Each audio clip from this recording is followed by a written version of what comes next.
கிரியா தீட்சைக்கு பழைய காலத்துலேருந்தே அந்த மாதிரி ஒரு நியமங்கள் இருக்கு. அந்த நியமங்கள் படி கிரியா தீட்சை வாங்கிக்கணும். கிரியா வழி எடுத்து நம்ம ப்ராக்டிஸ் பண்ணால் என்ன உபயோகம் நமக்கு? அதான் யோகதா சத்சங்க லெசன்ஸ்னு சொல்லி பாடங்களை ஆரம்பித்தார். இந்த பாடங்கள் மூலமாக ஒவ்வொருத்தரும் உங்கள் வீட்டில் இருந்து அந்த உயர்ந்த யோக வழிமுறைகளை படித்து எப்படி தியானம் செய்கிறது, எப்படி சரிசம வாழ்வு வாருது, இதுக்கான முறைகள் அந்த லெசன்ஸ் மூலமாக அது அடுப்ப ஆரம்பித்தார். அதுவும் ஒரு புதுசான வழி. அமெரிக்காக்காரங்களுக்கே இது ஒரு புதுசமான வழி அது. ஏன்னா கரஸ்பாண்டன்ஸ் கோர்ஸ் மூலமாக யோக சாதனை எப்படி பண்ணுறதுன்னு கொடுக்கறது அது வேறு யாருமே அது முன்னால் பண்ணதே கிடையாது. பயனீர் குருஜி அதில். ஸோ இந்த மாதிரி அவர் ஆரம்பித்து அவங்களுக்கு ட்ரைனிங் கொடுத்து அப்புறம் முன்னால் இருந்த பல இடத்துக்கெல்லாம் டூர்லாம் போயிட்டு இருந்தார். அதெல்லாம் நின்று போச்சு. இப்போ அதிகமாக அவரோட நூல்கள் மேலே, புத்தகங்கள் மேலே யோகின் சுயசர் எழுதினார் ஆட்டோபயோகிராஃபி. அதுக்கப்புறம் பகவத்கீதையோட விளக்கம் காட் டாக்ஸ் வித் அர்ஜுனா அதை பற்றி எழுதினார். அப்புறம் ஜீசஸ் கிரைஸ்டோட அவரோட டீச்சிங்ஸ்லேருந்து செகண்ட் கம்மிங் ஆஃப் கிரைஸ்ட், அது தவிர நிறைய புஸ்தகம் எழுதியிருக்கார். இப்போ ஒன்றா நம்ம ஆசிரமத்திலேருந்து ரிலீஸ் ஆகிட்டே வருது.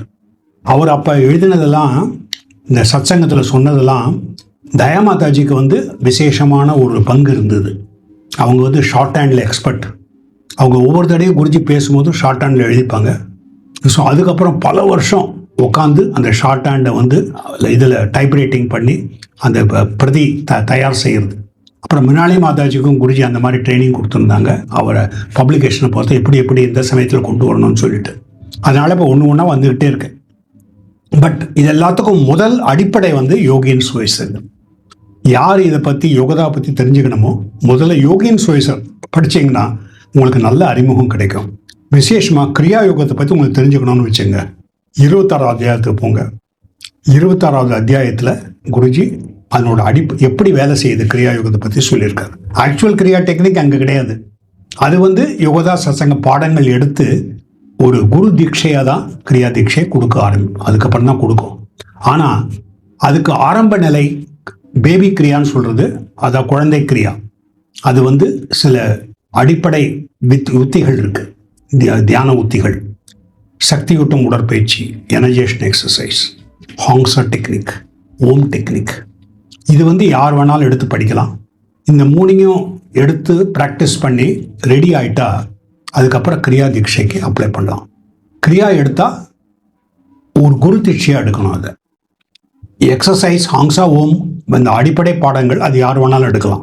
எந்த மதத்தை சேர்ந்தவங்களாலும் சரி, எந்த வழியை சேர்ந்தவங்களாக இருந்தாலும் சரி, எல்லாரும் எடுக்கலாம். கிரியா யோகம் பரமஹம்ச யோகானந்தர் அப்புறம் நம்ம யோகதா குரு பரம்பரை அவங்கள நம்ம குருவாக ஏற்று அவங்கள்ட்ட நேரடியாக கிரியா தீட்சை வாங்கிறது. ஏன்னா இந்த கிரியா தீட்சைக்கு பழைய காலத்துலேருந்தே அந்த மாதிரி ஒரு நியமங்கள் இருக்குது. அந்த நியமங்கள் படி கிரியா தீட்சை வாங்கிக்கணும். ஓகே, கிரியா வழி எடுத்து நம்ம ப்ராக்டிஸ் பண்ணால் என்ன உபயோகம் நமக்கு தெரியும். ஒன்று அந்த 3 வகை துன்பங்கள்லேருந்து விடுபட்டு எப்பொழுது இறைவனோட பேரானந்தத்தில் இருக்கிறது.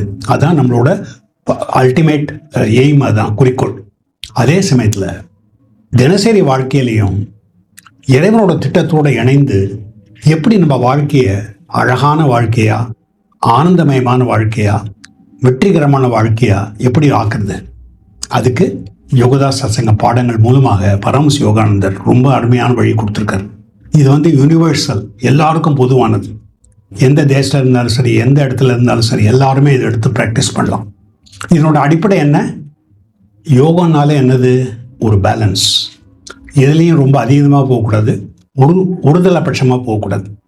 இது ரொம்ப சிம்பிளாக பார்த்தீங்கன்னா பகவத்கீதையில் கிருஷ்ணர் சொல்கிறார், யுக்தாகார விஹாரஸ்ய யுக்த சேஷ்டஸ்ய கர்மசு யுக்த சொப்னாவ போதஸ்ய யோகோ பவதி துக்கஹா. அதாவது இந்த சரிசம வாழ்வு மூலமாக யோகம் எல்லா விதமான கஷ்டங்கள்லேருந்து நமக்கு விடுதலை கொடுக்கும். எவ்வளோ பெரிய விஷயம் பாருங்கள். அது எப்படி? ரொம்ப அதிகமாக சாப்பிடக்கூடாது, ரொம்ப அதிகமாக உபவாசம் செய்யக்கூடாது, ரொம்ப அதிகமாக தூங்கக்கூடாது, ரொம்ப அதிகமாக விழிச்சிருக்கக்கூடாது, ரொம்ப அதிகமாக வேலை செய்யக்கூடாது, ரொம்ப அதிகமாக ஓய்வு எடுக்கக்கூடாது. எல்லாத்தையும் சரியான முறையில் பண்ணுறது. அது எப்படி பண்ண முடியும்? அதுக்கு தான் யோகம்ங்கிறது நமக்கு வழிகாட்டுது. யோகம் எப்படி சமச்சீர் வாழ்வு வாழறது. அதுக்கு குருஜி ஒரு சிலபஸ் கொடுத்துருக்காரு, curriculum, how to live training. ராஞ்சியில் ஃபஸ்ட்டு பிரம்மச்சரிய வித்தியை ஆரம்பித்த போது அப்போ தான் அவர் இந்த 4 மெத்தட் 4 பாயிண்ட் கொடுத்தாரு ஹவு டு லிவ் ட்ரைனிங்கில். அது 4 அங்கங்கள் என்னென்ன? ஒன்று உடலை பற்றியது, 2வது மனத்தை பற்றியது, 3வது நமது உணர்ச்சிகளை பற்றியது, 4வது ஆன்மாவை பற்றியது. அது எப்படி உடலை நல்லா ஃபிட்டாக வைக்கிறது, அதாவது சயின்ஸ் ஆஃப் பாடி கேர், விஞ்ஞான வழிமுறைப்படி எப்படி நம்ம உடலை நல்ல ஆரோக்கியமாக வைக்கிறது, ஃபிட்டாக வைக்கிறது. 2வது மென்டல் இன்ஜினியரிங், அதாவது ப்ராக்டிக்கலாக நம்ம எண்ணங்களை உபயோகித்து வாழ்க்கையில் எப்படி வெற்றி அடைகிறது, தோல்வியிலேருந்து வெற்றிக்கு எப்படி போகிறது, தோல்வியிலேருந்து வெற்றிக்கு போகிறதுக்கு ஒரு பாலம் எப்படி போடுறது, இதெல்லாம் மென்டல் இன்ஜினியரிங். 3வது சோஷியல் ஆர்ட்ஸ், இது இதயத்தினோட குவாலிட்டி. இதுக்கு முன்னால் நம்ம பார்த்ததெல்லாம் ஒரு பௌத்தரை உபயோகித்து பண்ணுறது. இது இதயத்துலேருந்து வரக்கூடியது. அது என்ன? அதாவது மீதி பேருக்குள்ளே என்ன நடக்குது அந்த உணர்ச்சிகளை புரிஞ்சுக்கிட்டு அவங்களோட எப்படி நடக்கிறது, அவங்களோட எப்படி போடுறது, அவங்களோட ஒட்டி போடுறது எப்படி, அதுக்கு வழி முதல்ல நமக்குள்ளே இருக்கிற உணர்ச்சிகளை புரிஞ்சுக்கணும். தீய உணர்ச்சிகளை நல்ல உணர்ச்சிகளை மாற்றக்கூடிய திறமையை கொண்டு வரணும். கெட்ட பழக்கங்களை நல்ல பழக்கங்களாக மாற்றுறது. அப்போ மீதி பேரோட சேர்ந்து இப்போல்லாம் நம்ம டீம் ஒர்க்லாம் சொல்கிறோம். அந்த டீம் ஒர்க்கை பற்றி குருஜி அவ்வளோ வருஷம் முன்னாலேயே சொல்லியிருக்காரு. அந்த மாதிரி எல்லாரோடையும் கூடி கலந்து பழகிறது, யார் எந்த நிலையில் இருந்தாலும் சரி அவங்களோட கனெக்ட் பண்ணக்கூடிய திறமை, இதெல்லாம் சோஷியல் ஆர்ட்ஸ் பெரிய சப்ஜெக்ட் அது.